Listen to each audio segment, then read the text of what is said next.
In your 17 court watch, a young man was sentenced today for the DUI-related crash that took the life of beloved teacher Gabriela Soto and her unborn child. Usually, loved ones of a victim hope sentencing day will bring them some type of closure.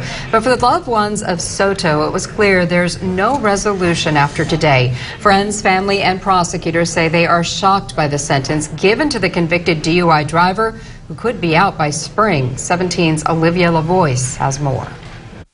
Judge Kenneth Twisselman's courtroom was a sea of green, Gabriela Soto's loved ones wearing her favorite color in her memory. It was the first and last chance her friends and family had to address the court about their loss. There's just so much to say and not enough words to say it. I cannot, in a few pages, tell you the true impact of hers and my niece's death. I feel as though someone has severed my right arm and then asked me to explain how it feels. She was a teacher that made a difference. She was a teacher that students wanted to follow.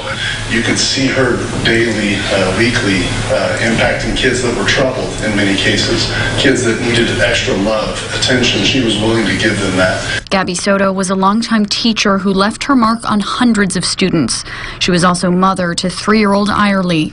Irely and I were both at the accident site as Gabby was extracted from her car and when she took her last breath. Last June, Soto was hit head-on Santa Fe Way in Shafter by 23-year-old John Hernandez. Prosecutors say at the time of the crash, he was high on marijuana. Gabby was 7 months pregnant with a daughter she named Alba. But because Hernandez had no prior DUIs, he was charged with manslaughter instead of murder, even though Soto was far along enough in her pregnancy for the baby to be considered viable. Under California manslaughter laws, a fetus, no matter how far along, is not considered a victim.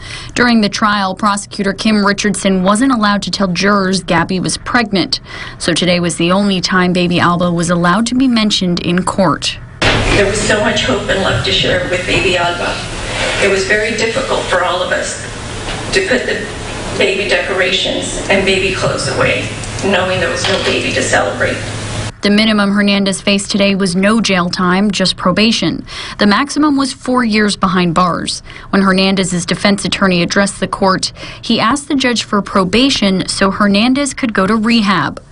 He needs a live-in facility. Much more than he needs incarceration for punishment. I'd just like to apologize to friends and family with Gabriela Soto and Baby Soto. And I know that this is difficult, but I'd like to please ask for your forgiveness. Thank you. Thank you. Judge Twisselman then handed down a sentence that rocked most people in the courtroom, 2 years. He explained that while Gabby being 7 months pregnant was an aggravating factor, the fact that Hernandez is young with no criminal record is a mitigating factor in this case.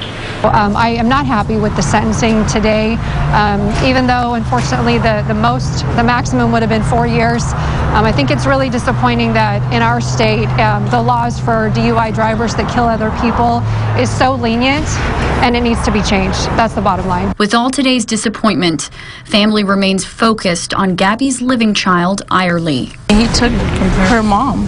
He took so much from that baby, and she doesn't understand. She just asks, where's her mom? Where's her sister?